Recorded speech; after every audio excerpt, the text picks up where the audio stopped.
En primer lugar vamos a montar la crème brûlée hecha con huevo de coral. La colocamos en la base del plato, echamos un poquito de caldo. Encima las uvas pasas que habremos tenido macerando en Armagnac durante 24 horas con 50% de jarabe y 50% de azúcar. Y luego al final le echamos un chorrito de Armagnac. Habremos turbinado el helado de leche. Una vez turbinado, lo introducimos dentro del vaso. Pondremos una crema catalana montada en sifón, tampoco muy montada. Sí.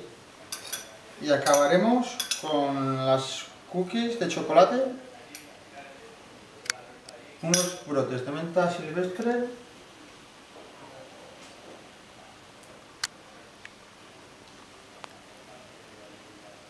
que lo podemos acabar con cualquier otra cosa, con romero, unos brotes de tomillo limonero, pero bueno, en este caso hemos buscado un poquito la menta para que le dé frescor al plato, y un crujiente de naranja. Entonces ya lo tenemos listo.